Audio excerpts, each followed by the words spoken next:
Welcome to Games from Folktales, a podcast that mixes historical research and tabletop role-playing settings. I'm your host, Timothy Ferguson. This week we return to Venice to find the hidden forest of the urban Diana cult. In this extract from the biography of the Dogeresses of Venice, Edgecombe Stanley describes how the city was made. It suggests terrible powers for herb and wizards, and gives us a reason why the cult of Diana, which we've seen glimpses of so far throughout his book, has taken on its strange urban form. The first Grand Doge and founder of Venice was Agnello Badoero, better known perhaps to historians by his Greek title Epato or Protospatero, in the Rialto vernacular Participazio. Agnello was tribune of Malamocco. Although a native of Heraclea, a man of many parts, he exhibited remarkable talents in almost every walk of life. A Greek of the Greeks by descent, he was a pronounced humanist in the school of Plato. A born legislator, he was, by inclination, an engineer and builder, and excelled his peers in mercantile industry and political acumen. To step away from quoting Edgecombe Stanley for a moment, this little bit is necessary because he's the first of the Grand Doges, the big historical figures who we will be tinkering with.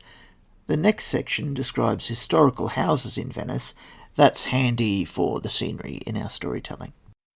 Long before he was called to the supreme office of Doge, he had fixed ideas about and matured plans for the conservation and development of the conditions of the islands of the lagoons. Immediately after his election in 810, he broke with the traditions of the Dojado by removing the seat of government to Rivo Alto as being far and away a more convenient centre, and at the same time being much more secure from the attacks of enemies. Already there was a considerable population in the new capital, and churches and houses of some importance had been erected, many of them stone.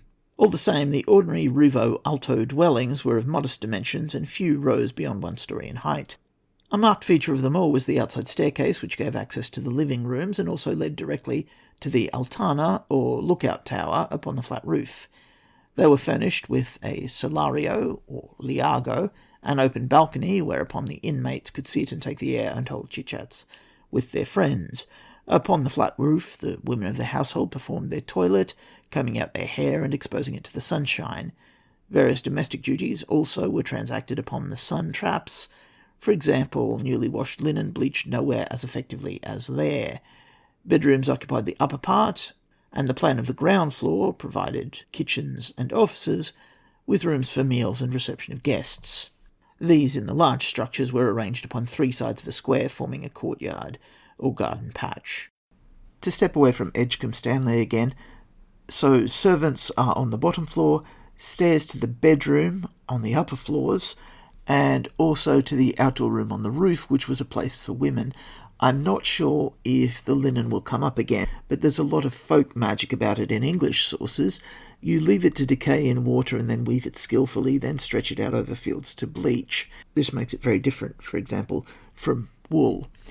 Also note that some people had towers rather than altanes. We don't know why wizards have towers in mythic Europe. The spell to make them descends from the cult of Mercury, apparently. But it must have looked very odd when it was used, because the towers it creates are circular, and that's an innovation in castle design for the 13th century. The Romans didn't create circular towers in their forts. They built square ones, I believe. Still, we now have towers up where women are doing their magic, which increases their sight range. In this next little section, we meet Dogeressa Elena. We know she was a Christian in the real world because she founded Santa Giustina in Venice. This was dedicated to the patron saint of the Dogeressas. She also founded Sant'Ilario and St. Zachariah, where Doges and Dogeressas retired into the contemplative life once they left politics. We will deal with them later.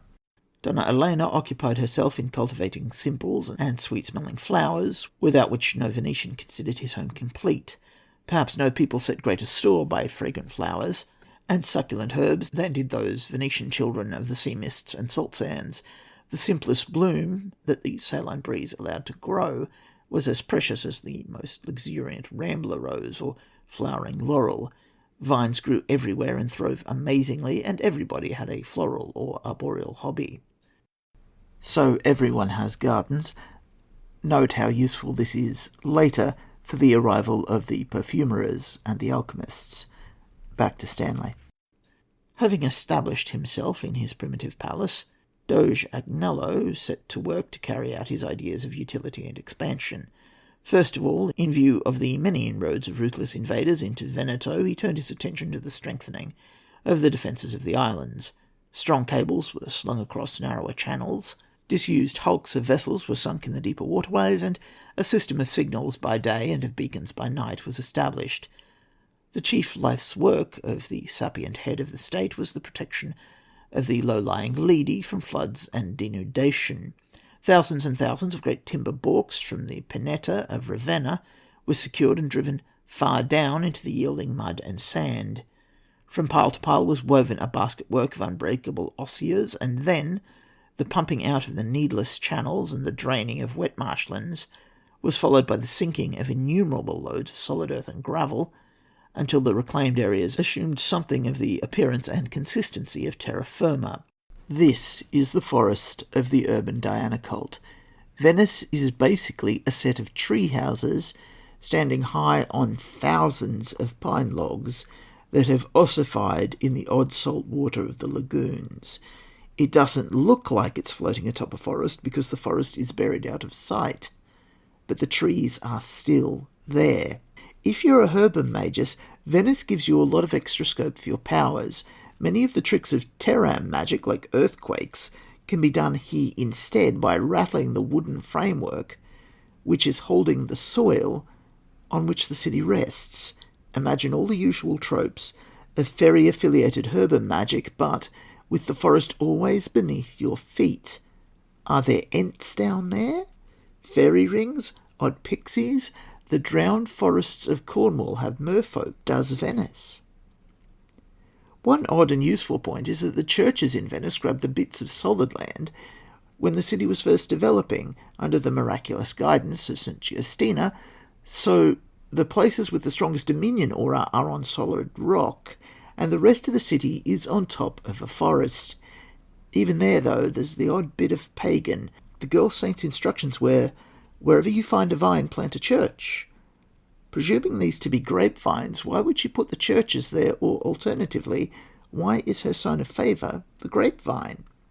Let's just pin that for later, but there seems to be a hint that she's not at all averse to whatever's going to rise up from the vines and the forests. With such primitive appliances as were at hand, the success achieved was little short of marvellous. To his new-made plots of land, Doge Agnello gave the name Fondamenti. To Rivo Alto, as the centre of his plan, he connected all the neighbouring islands by throwing across the waterways wooden bridges. Thus Venice assumed her present form. The crowning labour of Doge Agnello Badoero, so far as the building of Venice was concerned, was the erection of the ducal palace in 820. This was purely Byzantine in design, very large, and built of rare marbles and mosaics. Il Palazzo, it was called. I'll just pop out of the quotation from Edgecombe Stanley for a moment to say that this isn't the modern palace in 1220. It gets burned down by an anti-tyranny riot when one of the Doges attempts to make himself king using foreign mercenaries.